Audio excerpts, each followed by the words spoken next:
नमः। जयतु भारतम, जयतु संस्कृतम। गुरुदेव देवता कहाँ रहते हैं? भाव में रहते हैं। गुरुदेव, इसका शास्त्रीय प्रमाण क्या है? न काष्ठे विद्यते देवा, न पाषाणे न मृण्मये, भावो हि विद्यते देवा, तस्मात् भावो हि कारणम। यहाँ एक श्लोक मिलता है शास्त्रों का, नीतिकारों का, और इसी को भगवान तुलसीदास जी बहुत सरल भाषा में बोलते हैं। जाकी रही भावना जैसी, प्रभु मूर्ति हूँ देखूं तैसी। तो जैसी हमारी भावना रहती है, भगवान उसी स्वरूप से प्रकट हो जाते हैं। अगर हमारी भाव में काष्ठ पर भगवान है तो भगवान काष्ठ का स्वरूप धर के आ जाते हैं। माँ मैया द्रौपदी का वस्त्र, भगवान द्रौपदी के लिए वस्त्र बन के आगे। देखिए कितनी भगवान की करुणा है ना। महाभारत का प्रसंग सुनते हैं ना, उसमें क्या होता है, भगवान जो वस्त्र अवतार, भगवान का एक नया अवतार हो जाता है। द्रौपदी भाव से भगवान को पुकारती हैं तो भगवान जो है द्वारिकाधीश वस्त्र बन के भगवान माँ द्रौपदी की रक्षा करने के लिए वस्त्र बन के चले जाते हैं। और वस्त्र बन के जाके इतना वस्त्र बनते हैं कि इतना वस्त्र बनते हैं, पूरा संसार वस्त्र में हो जाता है। दुशासन वस्त्र खींचते खींचते थक के गिर जाता है, पर भगवान इतने अनंत वस्त्र हो जाते हैं। तो अब अगर आपका भाव पवित्र है तो भगवान वस्त्र भी बन जाते हैं, भगवान बच्चे बन जाते हैं, भगवान लड्डू गोपाल बन जाते हैं, भगवान अंतर्यामी बन जाते हैं। भगवान को आप जो बनाना चाहो वो बन जाते हैं, क्योंकि वो तो जो बनना सब कुछ बनने में समर्थ है। कर्तुम अकर्तुम अन्यथा समर्थ, कर्तुम अकर्तुम अन्यथा समर्थ। जो कर्तुम अकर्तुम दोनों को समर्थ है, करने योग्य को अकरने योग्य को समर्थ है, वो भगवान है। तो जो भगवान है वो सब कुछ करने में समर्थमान है। तो इसलिए आप जैसा बनाना चाहेंगे वैसे आपके भाव से बन जाएंगे। अगर आप उनको पुरुष बनाना चाहें वो पुरुष भाव में आ जाएंगे, आप स्त्री भाव बनाना स्त्री भाव, आप उनको जिस भाव से देखना चाहेंगे जैसे भाव से। तो इसलिए प्रधान है भाव। आप संसारियों को सब कुछ दे दो, आपका धन वस्त्र आभूषण जो भी चीज है वो सब संसारियों को दे दो, भगवान को तो केवल अपना चित्त और मन और हृदय दो। भगवान को इसके अतिरिक्त और कुछ नहीं चाहिए। आपका पवित्र मन पवित्र भाव भगवान को चाहिए।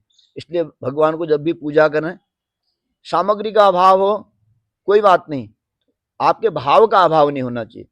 क्या आपके भाव का अभाव नहीं होना चाहिए। इसलिए हमारे यहाँ क्या बोलते हैं, भावो ही विद्यते देवा। क्या बोलते हैं, भावो ही विद्यते देवा, तस्मात् भावो ही कारणम, अन्यथा कोऽपि कारणम नास्ति, केवलमेव कारणमस्ति भावस्य, भाव प्रधानमस्ति। केवल और केवल भाव प्रधान है, भाव से भगवान रीझ जाते हैं। तो भाव के बल से यहाँ पर भगवान ने ऐसी ऐसी लीलाएं की कि ब्रह्मा भी मोहित हो गए भगवान की लीला पर ना। ब्रह्मा भी मोहित हो गए कि एक ब्रह्म जो है जूठा कैसे खा सकते हैं। तो ब्रह्मा जी के लिए एक नई सृष्टि करा दी। भगवान तो इतने भोले हैं, इतने भोले हैं, इतने भोले हैं, इतने सहज हैं कि शब्द नहीं है उन सहजता के लिए।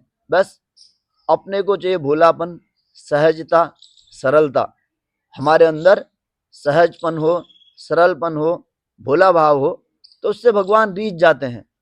रीझ क्या जाते हैं, आपकी जो भी आवश्यकताएं हैं वो अनन्यास चिंतयन्तो माम ये जना पर्युपासते तेषां नित्याभियुक्तानां योगक्षेमं ममाम्यहम्। उसका योग और क्षेम दोनों का निर्वहन करने के लिए भगवान तत्पर खड़े हो जाते हैं द्वारपाल की तरह। आपका भाव जब बलि को देखिए कितना बलि के ऊपर भगवान ने कैसी कृपा की, द्वारपाल बन गए भगवान। उनके भाव के लिए द्वारपाल बनने तक तैयार हो गए। भगवान बलि पर कितनी बड़ी कृपा कर दी, कितनी बड़ी अनुग्रह कर दी। उनके द्वार में खड़े रहे 24 घंटे, द्वारपाल बन गए। भगवान तो ऐसे भाव से रीझ जाते हैं। इसलिए भगवान को और कुछ चाहिए ही नहीं। आप संसार में आए हैं, संसारियों को अपना सब कुछ दे दो। संसारी आपसे प्रपंच ही चाहते हैं, तो ये प्रपंच जितना हो सके संसारियों को दे दो। भगवान को तो केवल और केवल शुद्ध मन चाहिए। ये हम जो पढ़ रहे हैं, जो हम ज्ञान अर्जन कर रहे हैं, वो भी तभी सब साफल्य है जब हम इस भाव को समझ जाएं कि हमारा मन, अंतःकरण चतुष्टय, आत्म तत्व, बुद्धि केवल और केवल भगवान के चिंतन में रहे। 24 घंटे अहरनिश भगवान के इतर उतर अतिरिक्त कहीं जाए ही नहीं। तो सब कुछ पढ़ना, सब कुछ समझना, सारे शास्त्र, 4 वेद, 6 वेदांग, 6 उपांग, पुराण, उपपुराण इत्यादि अनंत शास्त्र, अनंत कोटि ब्रह्मांड के अनंत शास्त्र हैं, उन सबको समझना पढ़ना सार्थक हो गया। यदि आपका मन भगवान में लग गया, आपने 24 घंटा भगवान का स्मरण कर लिया, तो आपका सब कुछ सार्थक हो गया। इसके अतिरिक्त आपने पूरा प्रपंच पढ़ लिया। पोथी पढ़ पढ़ जग मुआ, पंडित भयो न कोई, ढाई अक्षर प्रेम को जाने सो पंडित होय। ऐसा भगवान कबीरदास जी कहते हैं। पोथी पढ़ पढ़ जग तो मोह लिया, खूब पोथी पढ़ ली, खूब ग्रंथ पढ़ लिए, खूब आचार्य हो गए, ज्योतिषाचार्य, योगाचार्य और कई कई डिग्रियां लगा ली। जग को तो मोह लिया, जग में पैसा, धन, समृद्धि, प्रतिष्ठा पा भी ली, तो सब प्रतिष्ठा सुकरी विष्टा त्यक्त्वा हरिम भजेत। प्रतिष्ठा क्या है? सुकरी की विष्टा की तरह है। प्रतिष्ठा सुकरी विष्टा त्यक्त्वा हरिम भजेत। प्रतिष्ठा को सुकरी की विष्टा समझना चाहिए।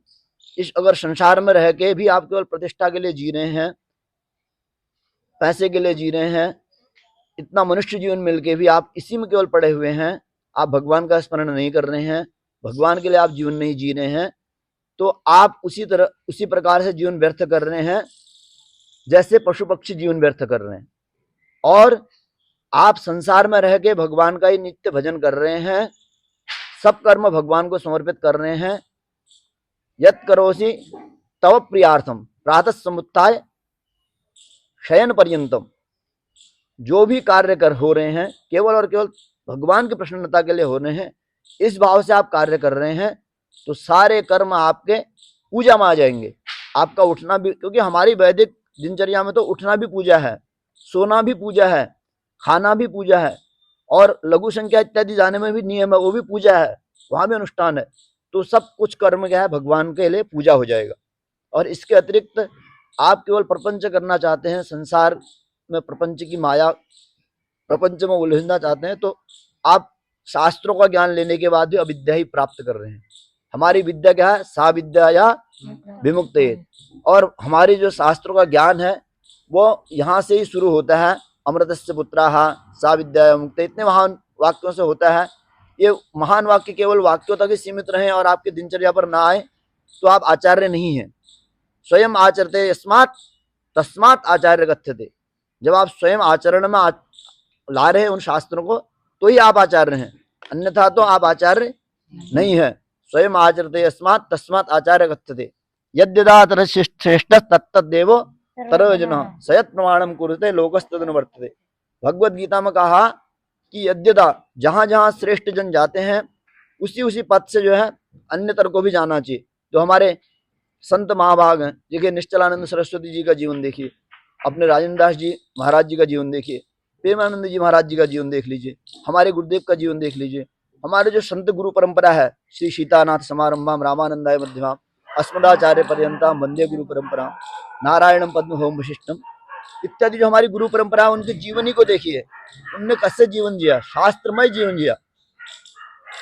तो अगर हम शास्त्रमय जीवन जी रहे हैं तो हम यथार्थवत हैं। काव्य शास्त्र विनोदेन कालो गच्छति धीमता व्यसनेन च मूर्खाणाम निद्रया कलहेन वा। सीताराम। देखो, समय तो सबका ही कट जाता है, ज्ञानी का भी कटता है और अज्ञानी का भी कटता है। ज्ञानी का जो है शास्त्र अध्ययन सत्संगति से कटता है, जैसे हम लोग अभी अपना समय सत्संगति शास्त्र अध्ययन में लगा रहे हैं, और वहीं एक मूर्ख और अज्ञानी और संसारी का दुर्व्यसन, कलह, लोगों से लड़ाई झगड़े इत्यादि में पूरा जीवन व्यतीत हो जाता है। श्वासों का कोई फिक्स नहीं है, कौन सी श्वास अभी आखिरी हो जाएगी कोई पता नहीं। आयुः कर्मंच वित्तंच विद्यानिधनमेव च पंचेतानि सृज्यन्ति गर्भस्थस्य देना। कौन सी श्वास पहली है और कौन सी श्वास आखिरी है, न हमें पता है न आपको पता है। तो इसलिए पहली श्वास को जब जब श्वास चल रही है, हर श्वास में भगवान का नाम आए, ऐसा प्रयत्न करना चाहिए, ऐसा साधन करना चाहिए, और जीवन को ऐसा साधन बना देना चाहिए कि निरंतर श्वास श्वास श्वास श्वास श्वास श्वास पर केवल और केवल भगवान नाम हो। भगवान नाम के अतिरिक्त कुछ न हो। आंख में भगवान को देखें, हाथ भगवान की सेवा करें, ज्ञानेंद्रिय से भगवान की सेवा हो, कर्मेंद्रिय से भगवान की सेवा हो, और मन बुद्धि चित्त अहंकार अंतःकरण चतुष्टय सूक्ष्म शरीर स्थूल शरीर, सभी चीज से केवल और केवल भगवान से, तन मन धन सब कुछ तेरा है, ये तो सब कहते हैं, कहते हैं, इसको स्वीकार नहीं करते हैं। जब सब भगवान को ही समर्पित कर देंगे और भगवान की सेवा में लगा के करेंगे तो संसार में अपने आप यहाँ का सुख भी पालेंगे और लौकिक सुख के साथ परलौकिक सुख दोनों प्राप्त हो जाएगा। और केवल संसारिक चीजों को पाने के लिए प्रयत्न करेंगे तो किसी चीज को नहीं पाएंगे। तो इसलिए शास्त्र अनंत है, ज्ञान भी अनंत है। इन सब चीजों को अनंत को एक साथ संगठित करने के लिए हमको भगवान नाम का सहारा लेना पड़ेगा। अब जब हम भगवान नाम का सहारा लेंगे, भगवान के नाम में हमारी निष्ठा हो जाएगी, 24 घंटे अहरनिश भगवान का नाम हमारे अंदर चलने लग जाएगा, उसके बाद आप सब कुछ चीज को करने में समर्थवान हो जाएंगे। फिर आपको अन्यत्र कहीं जाने की आवश्यकता नहीं, क्योंकि भगवान ही सब भाव से बन के आ जाएंगे। कहा ना, भाव वही विद्यते देवा, हर भाव से आ जाएंगे। आप जिस भाव से उनको, आपको कुछ न चाहने की आवश्यकता है न करने की। भगवान शरणागति का पहला लक्षण है भगवान की इच्छा में अपनी इच्छा मान लेना। जो इच्छा भगवान की है वो इच्छा, अब हमारी तो कोई इच्छा ही नहीं है, जो भगवान की इच्छा है वही अपनी इच्छा हो जाए, ये शरणागति का पहला लक्षण है। जो भगवान की इच्छा, अपनी इच्छाओं को समाप्त हो जाना। जहां इच्छाएं समाप्त होगी वहां शरणागति हो गई। जब तक इच्छाएं हैं मन में तब तक आपकी शरणागति भगवान के प्रति नहीं हुई। भगवान के प्रति शरणागति तभी हुई जब आपके अंदर कोई इच्छा नहीं। जो भगवान की इच्छा है वही हमारी इच्छा है। भगवान जी की इच्छा है सुखी करें तो सुखी रहें, भगवान की इच्छा है दुखी करें तो दुखी। भगवान चाहे हमको हॉस्पिटल भेज दें, हॉस्पिटल, भगवान जहां चाहे वहां, हम अपने मन से कुछ नहीं, हमारे साथ जो भी हो रहा है वो भगवान के उससे हो रहा है। तो फिर ये शरणागति का पहला लक्षण होता है। अगर ये शरणागति के लक्षण आ गए तो भगवान की प्राप्ति सहजता में हो जाती है।